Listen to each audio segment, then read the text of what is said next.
qua non ci deve essere più niente. Bisogna cominciare subito. Coraggio, al lavoro, buttate giù.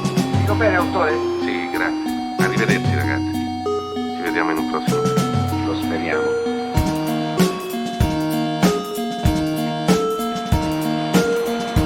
Ciao, marinai. Welcome to Cinema Italia, a podcast dedicated to the world of Italian cinema. Presented by me, John Bleasdale.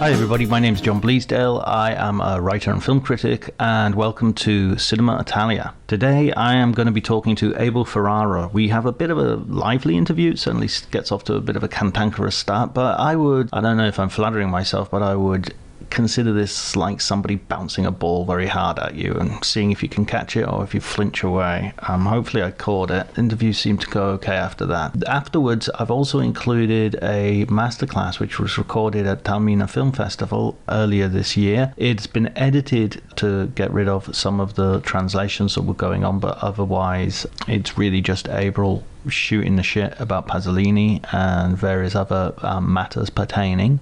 His collaboration with Willem Dafoe gets revisited, Disney, Hitchcock. There's quite a lot of stuff there. His thoughts on Padre Pio, his thoughts on fascism. If you can get through the sound quality, it's well worth a listen. I think there's plenty of insights in there. Next week we'll be returning to a more usual format of conversations and interviews, but until then I hope you enjoyed this conversation.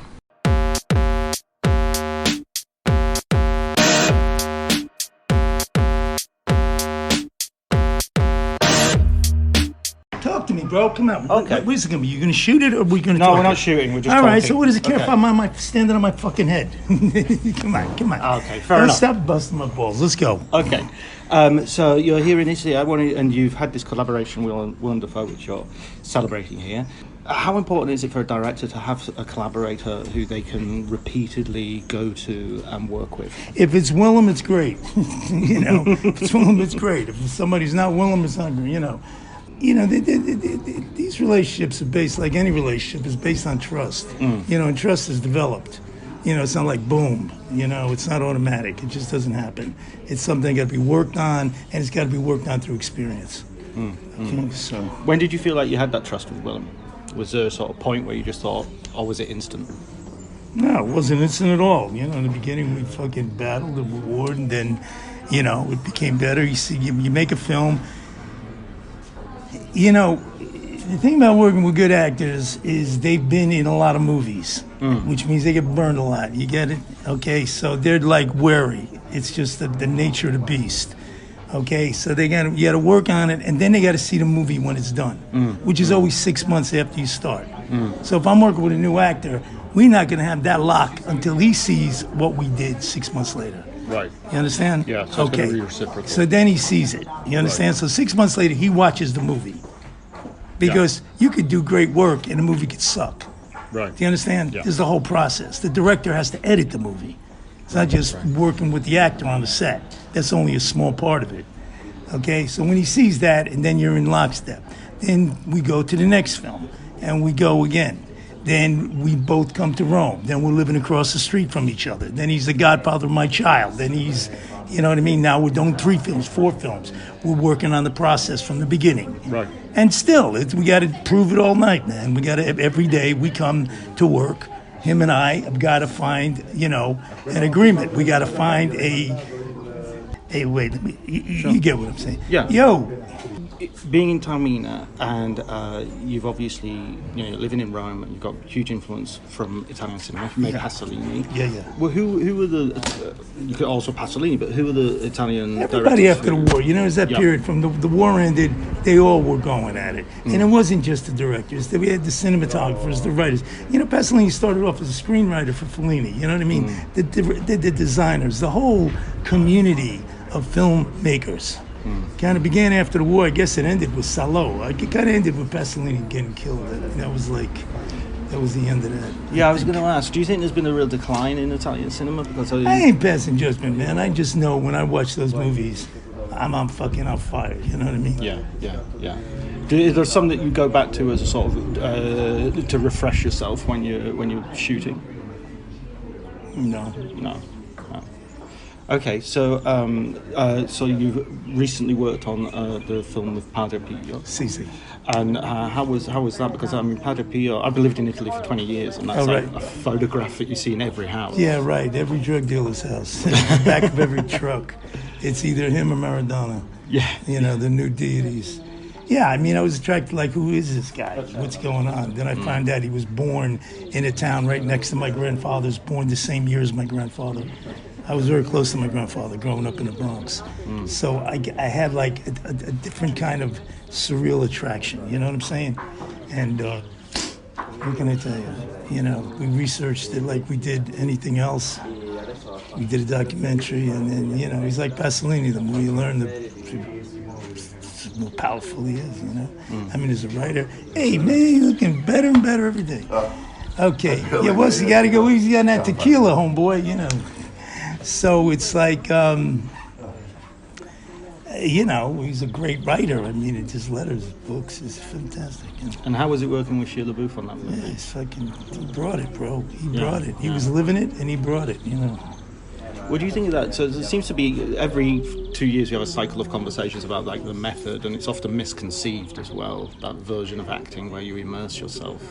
How do you feel about that? About what? Well, the method, but the approach. They all have their own method, you know what I mean? Yeah. You know, whatever it takes, you know, that's my, you know, by any means necessary, that's my deal. Whatever they need, whatever the actor needs from self, from me, my job is to be there 1,000%, you know, for her or him, you know? Sure. Whatever it is that they got to have, I got to be there for it, okay? Do you think, because an American image of Italy can often be very, often obviously very different from an Italian's own view of themselves and the country. Is there anything you've sort of changed your mind about coming and living in Italy and immersing yourself in? If I say that again, I'm sorry. Is there anything? Say it from the beginning. I'm sorry. Okay, so American views of Italy and Italian culture often come through a certain lens. You know, I mean, even here, you know, Godfather aprons are everywhere. You know the deal. I mean, this is all touristy shit. This isn't real deal shit. You know what I'm saying? This is all, you know, the Italians all went to America. Italy, I mean, America was built with Italians. Right. You dig what I mean? With Europeans. So America's like Europe too. You dig?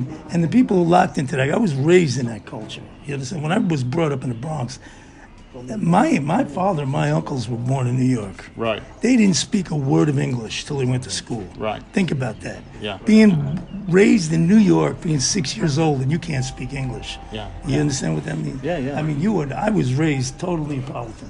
Absolutely. Right. So when I come here, I already got that color. But then, say it again, we're in the South now. That ain't the North. No. You know, when I was growing up, crescendo, see.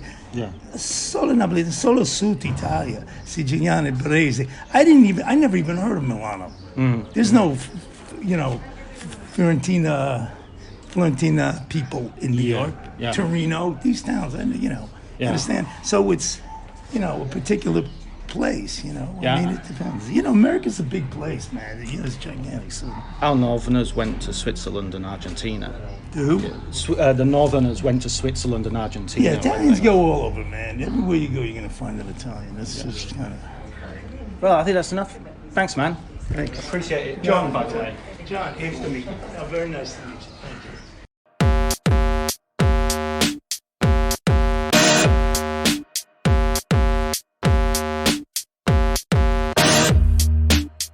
So, I was in a place, it's called Maddalone. It's a crazy town outside of Napoli, okay? And it's like here.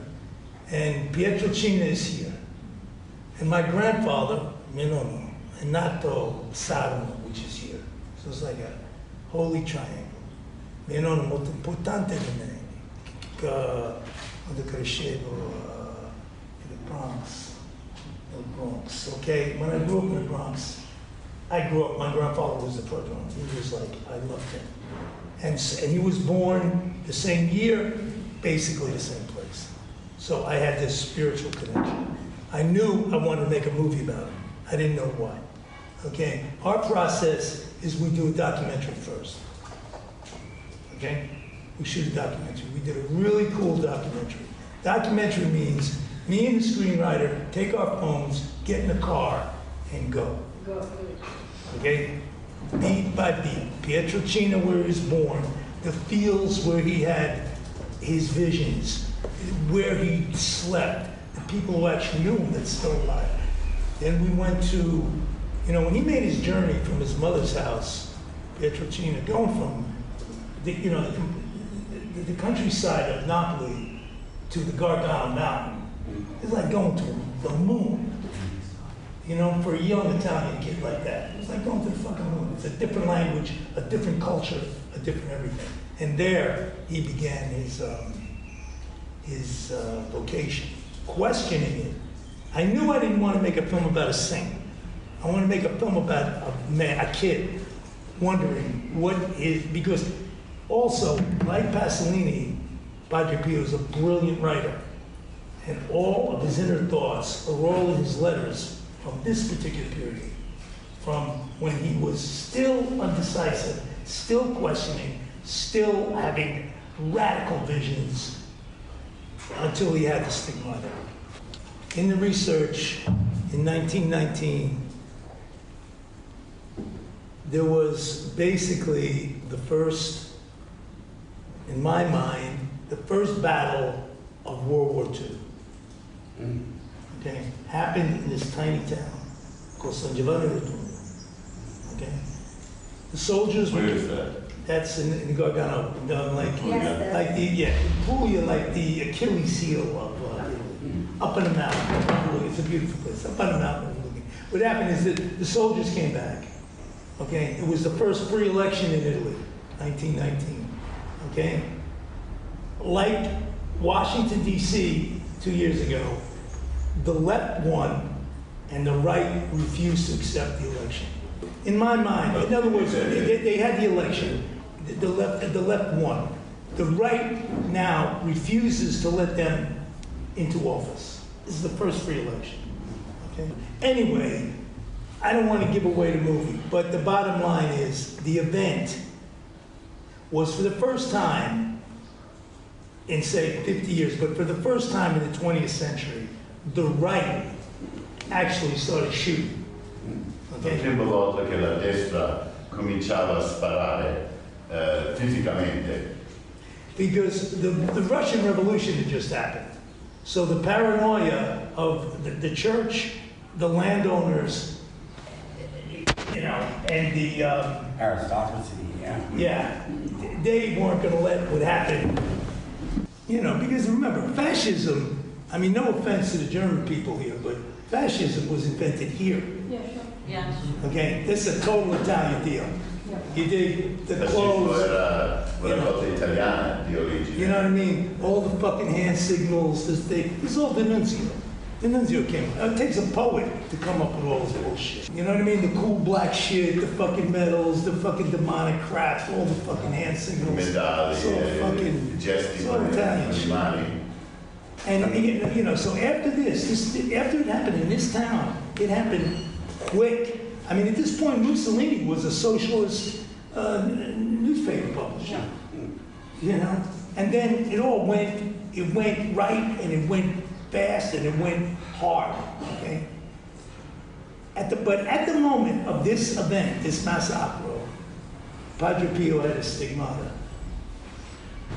All right. So when I'm researching that, and I said, "Are you kidding me?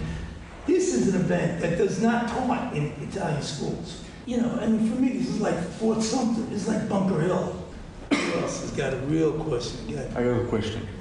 So Pasolini theorized with great accuracy what our actual society right now. Right?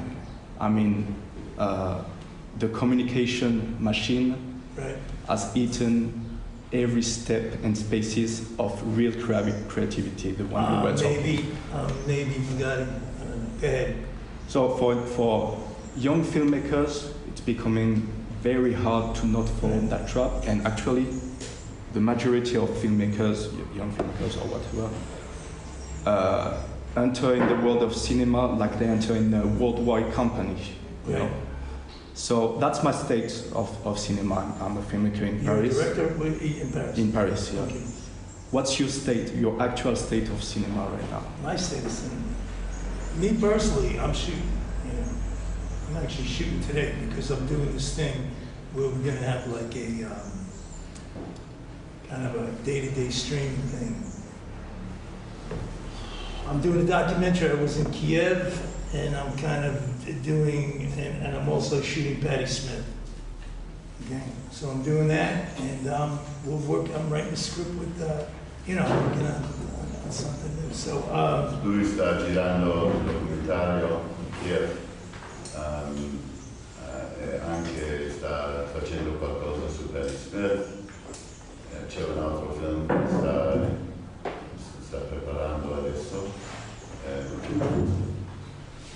you know, but philosophically, Pasolini, his attitude was, and what made him to the point where he wasn't suicidal, but he wasn't happy at all in 1975. You know, and he said, fascism you could fight, consumerism you can't. You know, and like most of the shit, yeah, almost everything he says, he's right. He saw this 50 years ago. Russia's economy, you know, those countries are as consumerist as the United States or Europe or anywhere. That's the deal. You know, like he says, everybody wants the watch now. Everybody knows about the watch, the Rolex. He says, but now they'll kill you for it. Okay? That's the switch he saw happen. But in the face of that, when Pasolini, the day he died, he was writing for, what was he writing, Republica, or what paper did he write? Scrivere per. Yeah. Writing for, scrivere per. Yeah, you know, he's writing a political, once a week, you know, commentary in the paper. He had just finished Cello, which is, yeah, arguably, I mean, that's as good as it gets for me. I mean, Cello is our fucking, you know, North Star in terms of films.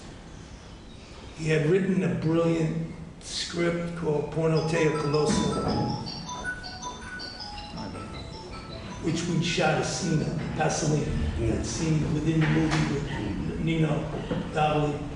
That's a scene from the movie he was gonna make. And he also had written a brilliant script about St. Paul, set in the, you know, set with the collaborators in Paris in 1945. Began in 1945 with the Partisans and ended in a Black Panther meeting in Detroit. Can you believe this? Another brilliant. And he wrote a book, Petroleum. So you dig? So there's his statement. What's his statement? He's rocking on all fucking eight. You dig? He's shooting, he's writing, he's thinking, he's talking, he's living. He ain't saying, oh, woe is me, and, you know, oh, the internet is taking over my life, and oh my God, Netflix and Amazon have devoured the fucking world. He ain't fucking getting naked at home. He's fucking, you know, and he's my teacher. He's my fucking guy. You know, he's not my hero, he's my teacher. So what do? We're working. They've been telling stories, bro, from the man, the beginning of, you know, to be human is to express it, to talk, for us to fucking communicate. Whether it's this shit, the fucking movies, the playing the piano, the fucking scratching on a cave wall. There's always the story, you know? There's the hunt, somebody's shooting a fucking animal, someone is cutting it up, someone's cooking it, and after everyone eats, someone's fucking rapping, someone's telling a story, and someone's drawing it on a wall. And that ain't gonna change. Who cares? You know? These guys get that, or you're gonna get it? You gotta try to, you know, Barry, you're gonna try to, you know, to translate. Did anybody, who don't understand? Rito? No. You said, I said, Pasolini's my teacher. Okay, but he's also Davoli's teacher. Yes. Davoli was his friend, you know? So I'm a Buddhist, right? Okay, this is another rule. Okay, when the Buddhist teaching, and it's the teaching of Lord, the teaching has got to be like person to person. You get it? It's a mentorship. Yeah. So it's like in the Bible, you know, when you read all this, I understand now. Job gave it to Abraham, and Abraham gave it to him, and he gave it to him, and blah, blah, blah, blah. What that is expressing is that this shit isn't coming out of somebody's mind 1,000 years later, bro. Okay? They're handing it down. When the Buddhists talk about the Buddha, for 2,500 years, they can track the lineage of Marpa gave it to the Baba, and he gave it to him, and Middle Arabia gave it to Baba. Okay? You gotta get it. Okay? You can watch Raging Bull, you could watch Mean Streets 100 times. Until I worked with Harvey Keitel, until he was there with us, we never got the teaching. You know, you can only read about it or watch it. But when he's there, and he's a great teacher also, he taught it to us. We got it. We got that teaching of that school. Okay? When we shot Pasolini, we had the Netto. The Netto was there. And then I had it. Quando hanno girato Pasolini, c'era, fino a questo punto, uno deve starci quando succede queste cose. Because it's a teaching, you know, it's like the Buddhist teaching, there's 1,000 teaching. The teaching has to do with the audience, okay? That's another thing with Pasolini I learned.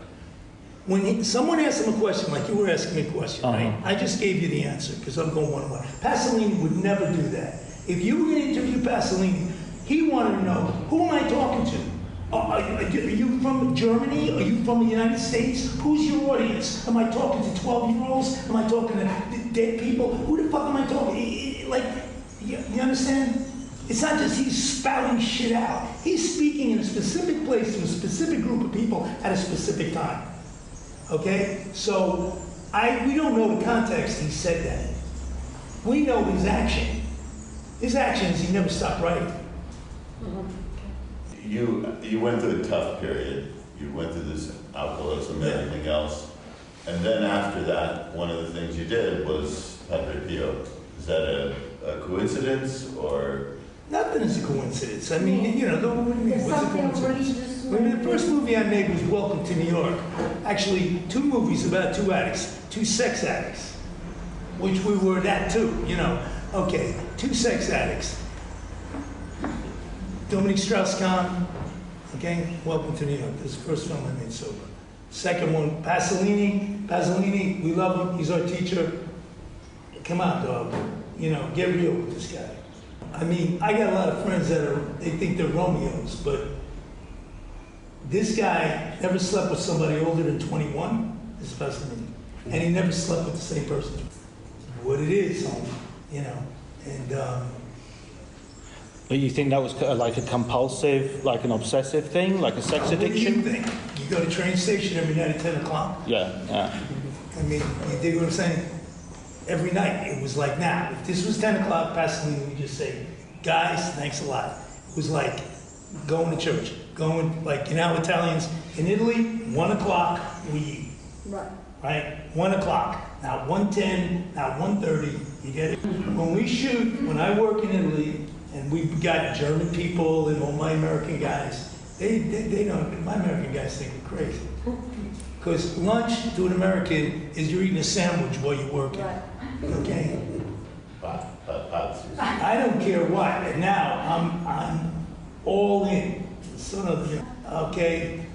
1 o'clock, I'm sitting down and I'm eating pasta. And that's it. And that's it. I don't give a fuck about the movie. And then we come back, and it's better. It's a better lifestyle. That's why I live in Europe. It's just more human and way more healthy. Way more healthy.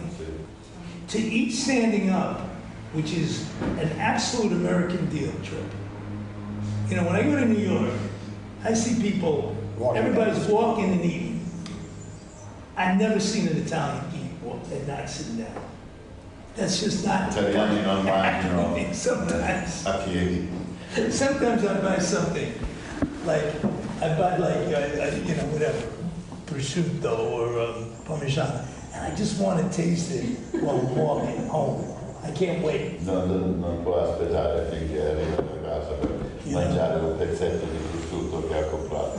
The addict in me wants that. I can't wait till I get home. My neighbors, my vicini, I can see looking at me like, oh my God, he's gonna die. Can I just ask, sort of bringing this back, Okay. like we talked about Pasolini earlier being this critic of consumerism, Right. and we talked about, and you were saying about, he never slept with anyone who was younger than 21, and he Right. had this thing. And I mean, I think it got lost a bit in translation that like he always a great Romeo, but I mean, you're talking about an older man going and fucking boys Yeah. who are economically not he has all the power. So he's a critic of power. He makes Salò, which is one of the. I agree with you. You guys totally complex. You know what I mean? He's Right. a complex guy. You know, it's a contradiction, and but his independence, his to be gay and to be openly gay in 1975 or 1945 in Italy, forget it. You know, he got killed for it. He got killed for it. I don't buy that he was this communist left and what he was writing. He got killed for what his lifestyle. And he wasn't going to back up from his lifestyle. Abel, it's a complicated question. But you talked about how when Pasolini is being interviewed, he's thinking about who he's speaking to. Right. When you make films, do you think of who you're speaking to? No. And I was going to answer that question Because that way. it's too, you know what I mean? It's just too, movies last forever. Like now, they show movies I made 30 years ago. So if 30 years ago, I'm sitting in New York City thinking, there's going to be 42 people on an island off of Italy going to watch this movie 40 years from now. Yeah, but I'm not talking about that specific. I'm talking more about so much of your movie work is personal in complicated ways, not simple ways. Right. So when you think of what you're showing in, let's say, Tommaso, is it something that you're reflecting on as you make it, or It's like, I'm not going to censor myself. I mean, there's the lesson from Vaseline. He's not going to censor himself. And that's why I live in Europe. Because it's expected of me. Okay? In America, I'm expected to toe the line. Go, this is X, this is R, I got to do this, I got to, But here, I'm expected to rock and roll. Pasolini, my heroes are Lenny Bruce, Fassbinder, all drug addicts. All drug addicts. But all died young. But you know what I mean? So, we were talking about the idea, I can't censor myself. It's, but it seems sometimes like you're exploring yourself as you work. But of course, I mean, that's the process. It's got to be in the process. The filmmaking is a process, okay? And everyone's involved with my team. We got a group of people, Willem, me, the editor. The editor is on the screenplay. You know what I mean? The script guys are in the editing room. The composer is Joey. He's the only one watching the dailies because everybody's working. He's the only guy who's sitting there watching the dailies and scoring the movie while we're shooting and calling up and saying, "Hey guys, you're going off the reservation, or keep going, or you know what I mean, everything's great. How am I going?" He's the only guy doing it. So our choice is always where are we going to learn the most? What direction are we going? Not okay. I've got some kind of 10 commandments I want to express to the fucking audience. We don't even know what we're going to do. And we still don't know what we're going to do. Even when it's done now, let's get back to your thing. So when the film only exists when the audience is watching it. Okay, in that space, who's that audience? I'm sitting there sometimes. So sometimes I'm in the audience watching the movie going, wow, what the fuck is going on? These guys just went off the reservation. I think, it's what's beautiful about movies. I've watched movies that I hated, that I couldn't get. I didn't know what I was looking at. 15 years later, I see the movie again. And I'm going, wow, I got it. The film never changed. It's like John Lennon said, yeah, I listen to my rock and roll. He says, I listen to Chuck Berry, his fucking God, right? He says, sometimes it's so fast, I don't think I can play it. He says, and sometimes I hear the same song and it sounds like a ballad. He's talking about the same song. You know, this is the way it is, okay? I have another question. Okay. It's possible? I have another stupid question, if it's possible. Yeah, the stupider the better, because sorry. the dumber question, there's no such thing as a stupid question. One of my favorite relationships in the movies is the one between Leo Carax and his actor, fetish actor. You and Dafoe had a sort of very strong relationship, isn't it? And the fact that also you are doing together a masterclass, I think. Can you tell me something about the relationship with him? We just talked about it. Yeah, just answer. I'm sorry. No, okay. Yeah, no, just, L'hai fatto da solo? you know, it's a relationship. A relationship, like any relationship, whether it's a movie, director, actor, boy, girl, two boys, two girls, whatever, you're with your child, whatever. It's got to be developed. You just don't go bing and there's a relationship. You got to earn each other's trust. You got to work on something. You've got to, my relationship with the actors is we go through it the first time. Then 6 months later, the actor sees the movie. Okay? And this is a big moment where the actor is watching the movie he worked on 6 months before. Okay? Sometimes the actor cries, sometimes the actor jumps off a roof, and very rarely the actor says, wow. Okay? So the guys I work with are the guys that say, wow. You know, okay? The actor that I say, and it's always, for us, we're lucky, our films play always somewhere, any festival, sometimes big festivals, sometimes not. But I sit with the actor, and we're there. You know, we're all dressed up, in a beautiful projection, and I'm with him, and he's watching. And it's the only time in the audience. And it's either wow, or you never work with the guy again. But we've always had, more times than not, the wow experience, okay?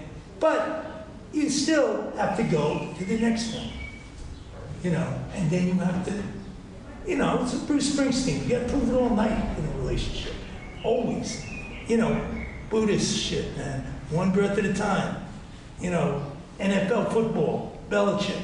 What you did last week means zero now. I've made 7 films with Willem. It means zero now. Zero. Him and I are talking about what we're going to do. And he is, you know, he's not like, oh yeah, that's great, that's good. You know what I mean? It's what, you're dealing with that. Yo, homies, you're dealing with that. You get what I'm saying, right? Now we got a before-after discussion.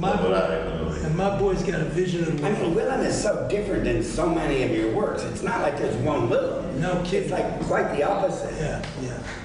He's so different. He's changing all the time. Willem has got, what do they say? He contains multitudes. Walt Whitman said, Dylan wrote that. He contains multitudes. Willem, he can tap into the fucking, he's got something going on, you know. And again, he's always changing, you know, again. And this is also a beauty of, like, we work in Rome. I work with the same people a lot, okay? Not just the actors, the crew. You get it? I started off at 16 years old. I started as a director. At 16, I was a director. I was always a director. I have been on so few movie sets, so I don't even know how other movies are made. That's interesting. You dig? Yeah. Willem has made a lot of movies.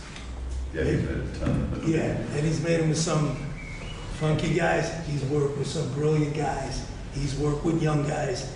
He's beautiful like that. So Willem is like, for us, my group, he's like our Marco Polo. You dig? He goes off for a year. Where the fuck he goes? You know? He's working for guys he never even fucking heard of in Mexico. He's coming back, and he comes back, And it's like Marco Polo telling a bunch of Italians about China. Lui è scomparso per un anno lavorando su un progetto sconosciuto in Messico e nessuno sa cos'è. But he also did, like for example, he went and toured with Baryshnikov for a year. Oh yeah, sure. It goes with Baryshnikov. Baryshnikov and what's Pezzo di Teatro. What's his actor? Not this. Is Richard Foreman? Yeah. You mean the The director? director. Wes Foreman did the No, theater. the theater director. Yeah, it's No. Foreman. It's somebody. Anyway, whatever. I lost some of my brains. He does. Yeah, last night. Okay. I went to sleep, and I lost him Robert anyway. Wilson. Yeah, Robert Wilson. Robert Wilson. Yeah, brilliant. Okay, Robert Wilson. You know, he's, or he'll call up and he's playing a priest and it's some crazy show in Napoli. And we go see him. You know, he's adventurous, man. And that's why he is who he is, man. You know, cats that, and he lives in Rome and he lived in New York. He's from the middle of America, bro. You know, Wisconsin. You know, I'm from the Bronx. Wisconsin is as far from the Bronx as Gargano is from where? From Pietrelcina. Can I ask you one other You question? can ask me anything you want. That's what it pays. Just- That's what you get free with it. It's more Yes, about, because your comment about not being on a lot of sets is really interesting. Do you like working in other forms, in theater or in television, or I is did it something theater. that you care about? No, yeah, I do take Mi piace it. lavorare in teatro, altre... You know, we did a big play with Dante. We did, who was the writer that did, Who's Afraid of Virginia Woolf? Albie. Yeah, Albie, okay. See, these guys are brilliant. Okay, English. Where are you from? I live in Veneto. No. Oh, originally Liverpool. Yeah, okay. English guys always got the answers. Want an answer to a pretty complicated question. Okay, Robert. I've done 5 or 6 theater pieces, and they've been one disaster. They've been wonderful, enlightening, and disasters. They've been some. Why?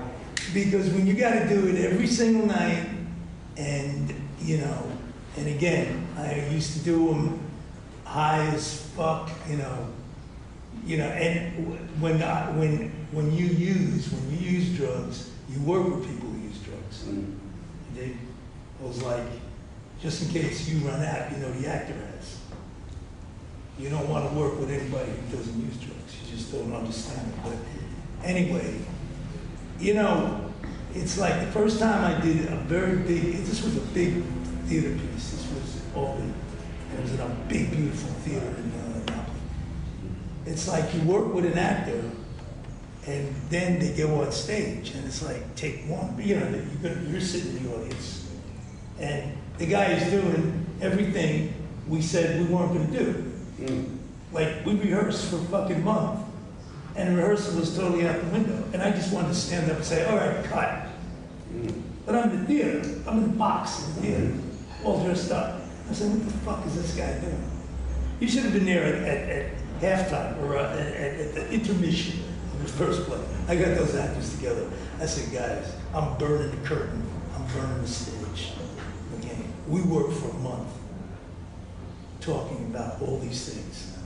And what the fuck is going on? Lui ha l'esperienza di lavorare nel mondo del teatro, dopo aver visto la cosa vera, non si assomiglia alla cosa a se stesso e tutti si chiedono cosa succede durante l'intervallo, è completamente pazzo. But, no, another form. We play, you know, we're in band, we play. Anche suona la musica. You know, not good, but I got, you know, No, è good. I got my actor and my Joey, they play. Yeah. I would do the theater for sure. You know, I would try it again, you know. It's the same, you know, I like to work with actors. What about opera? You know, what? You ever done an opera? I mean, no, I haven't. Perché non facciamo? I don't know. Teatro You libero. can try it, but you know, again, you know, our films are not. They're about actors, man. You know what I mean? We're filming actors, you know, and we're filming the relationship between the crew and the actors. So, you know, I'm into that. So the theater thing is all good for me, you know. Go ahead. I want to know the connection between if heard about the Firefly article of Pasolini that speak about the approval of the people and the connection. I want to know if you think about something of AI if getting more homologated in the cinema. It's important. We saw Add another aspect, you're gonna add, you know, shit. I mean, we saw the Indiana Jones movie. Yeah. that wasn't outtakes, that was him, right? That was him. Yeah, CGI. Yeah, No, AI. AI, Indiana, that was pretty fucking, you know. Yo, Elizabeth, come on. Get some shit. Come on, talk over there, bro. Tu stai parlando più forte che lui. Sorry. Yeah, you want to talk? Take a microphone here. Come on, Steve. You sure? How about that guy with the sunglasses? I'm sorry. You what? These people look like they got a lot of questions. What are you talking about? AI, what I saw was pretty fucking awesome. Okay, I'm not talking about the movie, you know, but then when he showed up as an 81-year-old man, that was fucking knockout. You know, Harrison Ford, 81, Harrison Ford on stage at 81, that was mine. I'm 71. I seen him jump up on stage. I'm fucking inspirational for him. In the movie.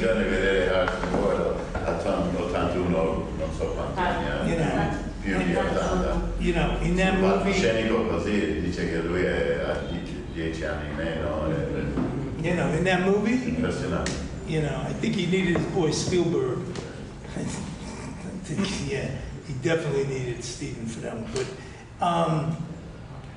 I mean, asking you, I mean, what do you know, the basic question is, you think machines are going to fucking take, displace human beings? And my answer is no. And I think people have already explored what AI does, and they're thinking about what it can do, but they haven't gotten there yet. Yeah, but how about writing that's come out of AI so far is pretty bad, actually. To say nothing of the creative questions that it raises. The digital issues, the digital questions, that's a different thing. You know, being able to transform Abel back 30 years ago digitally, that's a different question. Yeah, bad idea. Sit here looking like I used to, but you know, again, I'm a Buddhist, and you know, my teacher is the Dalai Lama, and when you ask him about anything, you could ask him about money, you could ask him about the internet. The internet used in a negative way is no good. The internet used in a positive way is wonderful. Okay, the internet itself is empty. That's the Buddhist expression. Not empty meaning it's nothing. It means the potential of the internet could be anything. We reformed the way we shoot movies, the way I communicate with my friends. Just sending emails, texts, pictures, all these things. Skyping with my daughter, all this stuff. I can't live without this fucking phone. You dig? I don't have a past, so I shouldn't say this because it's going to be bad luck. Okay? But I'm not going to replace the cover. The cover's totally broken. I've had such good luck with this cover.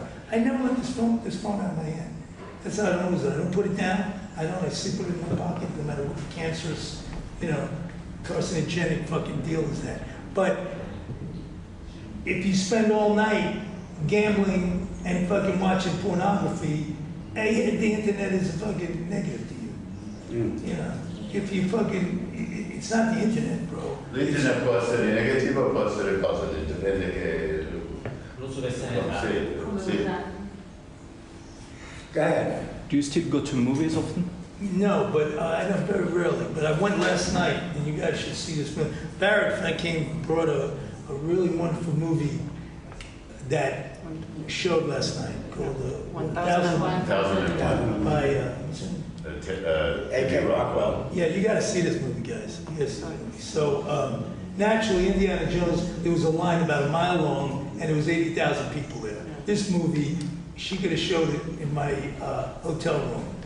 It was about 50, I don't know how many people There were were 300 people. there. It was 300, so that's actually great to see a movie about black people, because the only black people were the people on the screen and the director and the actress. They said that in the restaurant. See? Yeah, no, but it's like Willem, it's like Dafoe says, it's not how many people, it's the quality of the people. You know what I mean? It's not the quantity. She got it, she was there, I got it. You know, that movie's, wow. So, but it's funny, I mean, we're 10 miles from Africa, and I haven't seen black people except those two, right? I mean, you know, but what did they say about Garibaldi? He didn't unite Italy, he divided Africa. Garibaldi non ha unito l'Italia, ha diviso Africa. So, that's how it is. How much of your own self, you know, in one of your films is put into it? Yeah, infinite. I mean, I hope, you know, when I'm, you know, when I'm free, when I'm there, when I'm like open, you know, if I'm not gonna say, oh, I can't say that, you know, I have an 8-year-old daughter, oh my God, it's me too, I can't say this, you know, then I'm not being true to myself, you know what I mean? When I'm like, so then I go back, you know, you go back to the teachers, bro. It's fucking Pasolini, you go see Solo, you know. I don't have to see Solo. Solo is in my DNA. You know, Fassbinder is in my DNA. Godard is in my DNA. You dig? And it doesn't have to be the revolutionary ones. Hitchcock. I mean, his films are perverted. So I was with a young chick in LA not long ago, and she's telling me, man, what? How come there's no more perverse directors? You think? You know, because Hitchcock was outrageous. You know, with Hitchcock, when he did the book with Truffaut, where he's kind of putting these guys down a little bit. You know, he finally opened up and he says to him, like, he's talking about Truffaut and all the French New Wave. He says, you know, you guys do a lot of talking in your movies. You know? Because once you start speaking, there's like a lot of languages, you think? But when you're just using those images, okay, there's one language. C'è solo una lingua, quando si vede delle foto o immagini, non è come parlare. Tutti capiscono, tutti vedono la stessa cosa, non è il modo di dire qualcosa o un altro modo di dire qualcosa. You know, he says, wait, we did back. This is Hollywood. This is James Franco texting me. I got to text him right back. Because Hollywood is calling. He's in Napoli. Yeah, I think so. Wait a minute. Okay, so Hitchcock says, okay, there's one language. It's the cinema. Okay? And when you're using those images, bro, that's a language everyone in the world speaks. So he told Truffaut straight up, bro. You see Psycho, okay? He puts those shots together. They're screaming in Tokyo the same as loud as they're screaming in Rome. You know, they're screaming in fucking, you know, Beijing the way they're screaming in San Antonio. They don't fucking need it. They're talking, bro. Forget it. We got a language that, like you talk about the internet, you got a language that you can speak to the whole world because everybody gets it. When did you have your first love for cinema? How did that start? I mean, I started when I was a kid. You know, they brought me to see Bambi. At least a Bambi. It was in a room like this. It wasn't even in a movie theater. We had all these young kids. This is 1,000 years ago. 1,000 years ago. And it had a screen. It was a summer place, and it had like a screen set up, and they're showing Bambi. And I was like, it's one of my first memories. And like, you know, half hour in, me and everybody watching it under the fucking chairs. I mean, yeah. Yeah, we're screaming. This is like how the mothers entertain the kids. You know, is Disney scared the living shit out of it. I haven't been that scared in a movie since The Exorcist. That was the next time I was under a chair. Willem Gibson, you know Willem Gibson? He's a great American writer. You know, cyberpunk, you know. Neuromancer. I did New Rose Hotel. He's a genius. He's brilliant. His new books are fucking awesome. They're not even sci-fi. He's a brilliant American novelist.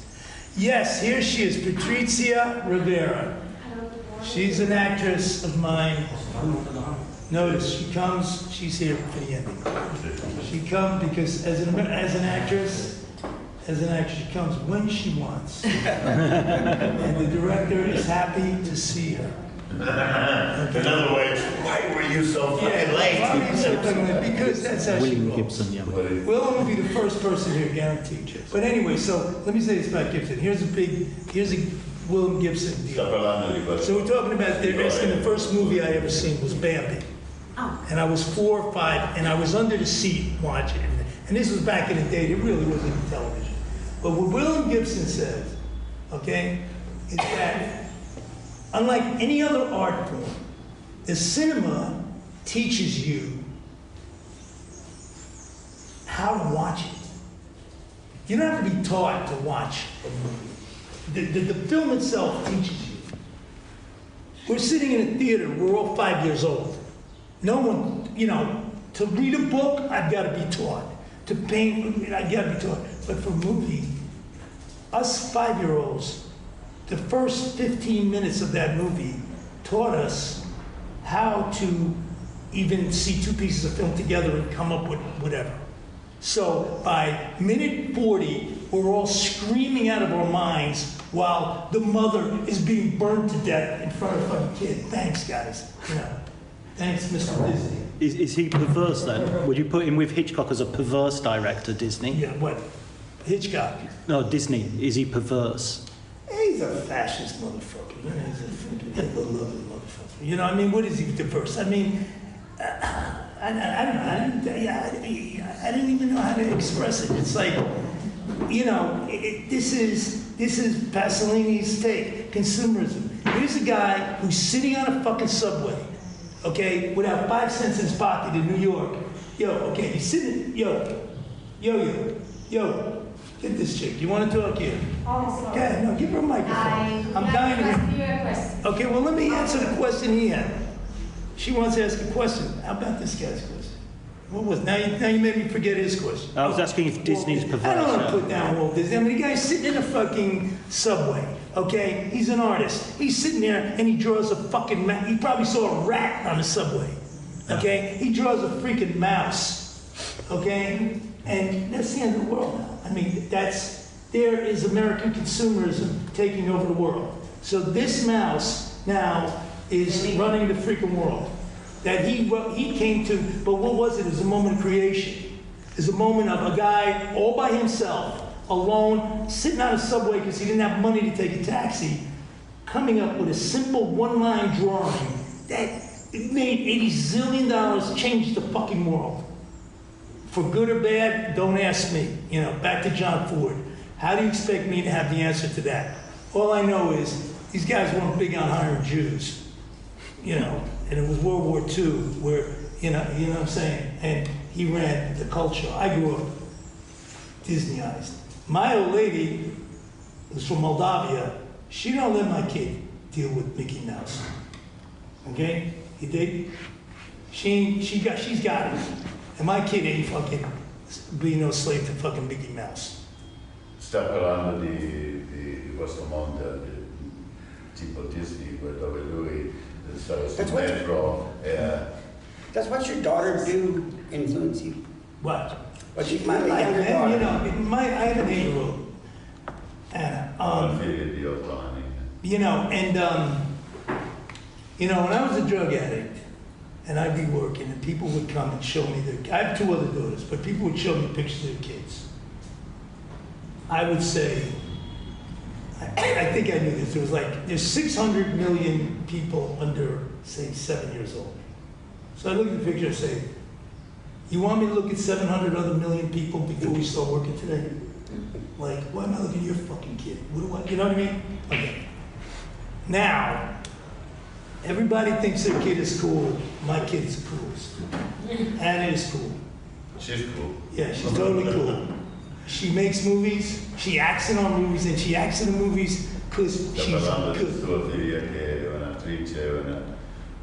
Yeah, and she acts because, like Willem, she's never let me down in front of that camera. It's incredible, and she doesn't even think about it. And now she's getting a little older, she's starting to think about it. When she was young, she just has it. It's just what she is. And then she made a film, she didn't even tell me she made it. She showed me a 5-minute film. I'm looking at it. Okay. Naturally, everything she does, I'm her father, she's the most beautiful, blah, blah, blah, blah. But I looked at this film and I said, you gotta be fucking kidding me. This is fucking cool. You dig? And it was made. She did it, she made it, and she sent it. And sent it out. You dig? Most of the people like me, like, oh, we'll go, I gotta make my new film. Oh my God, what am I gonna write? Who am I gonna put in it? You know what I mean? She just did it so naturally, and it was cool. So, but yeah, I mean, that's a tough question. You know, I gotta think, okay, I wanna do a film now, and in Tommaso, I got her at 3 with Willem, but the film is a big exploration of Willem's sexuality, or the character's sexuality, in a very, you know, we shoot for real home. It's XXX, you know, because of Pasolini, because of Fassbinder, you know. And I'm working now with the young guys I work with, as talented as they are, they're from the Vampire, Netflix, Amazon. These kids can't shoot below the waist. When they're shooting a woman and that camera's going down, it stops at the belt. They just stop in their DNA. You dig what I mean? They're DNA censored, if you could get what I'm saying. They can't shoot booty, man. They can't. It's like, I'm like, are you kidding me? Lui sta dicendo che I giovani è così dentro di loro non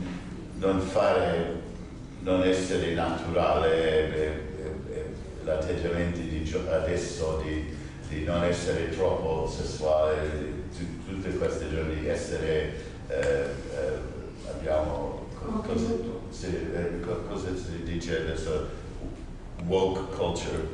Autocensurato.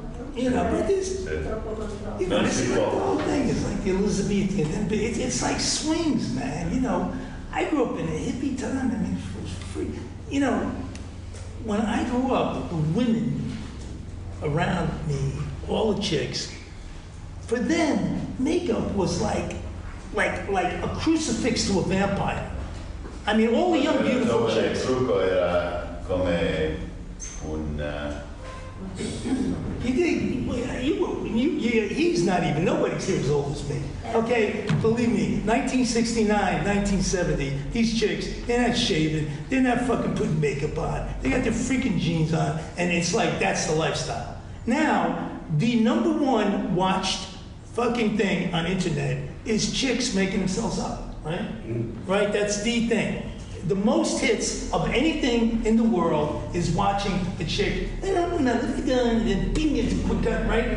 And then try a little bit of this, and I'm gonna, and you know what I'm gonna do today? I'm gonna rub that shit and you know. So, but it's, I mean, is this the way it's gonna be to the end of time? Or, you know, the plastic surgery on this, he's talking about AI. I mean, I'm not gonna imagine a world where all the chicks look the same. You know, everybody's got the pouty lips, everybody's got the, you know, the perfect nose, right? But in Italy, bro, it's scary. Yeah. It's fucking scary. You know, I see these chicks, you know, and what can you tell them? You know, and go back to my daughter, she's got the most beautiful lips, because her mother has beautiful lips.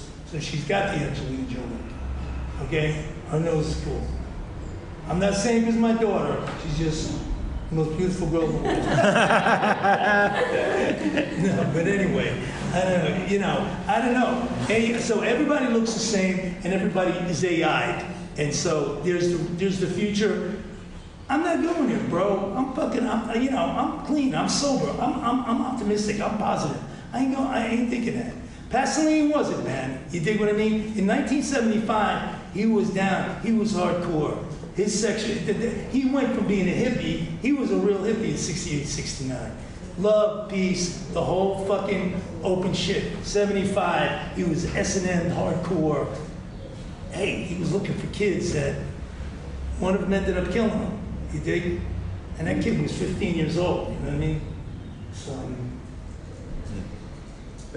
all right, we got it. You got a question? You want to add anything?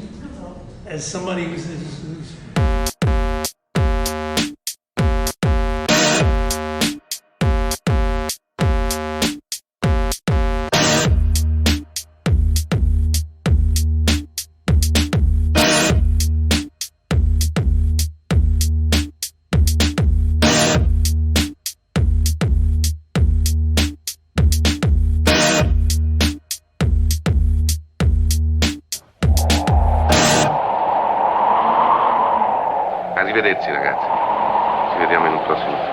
speriamo.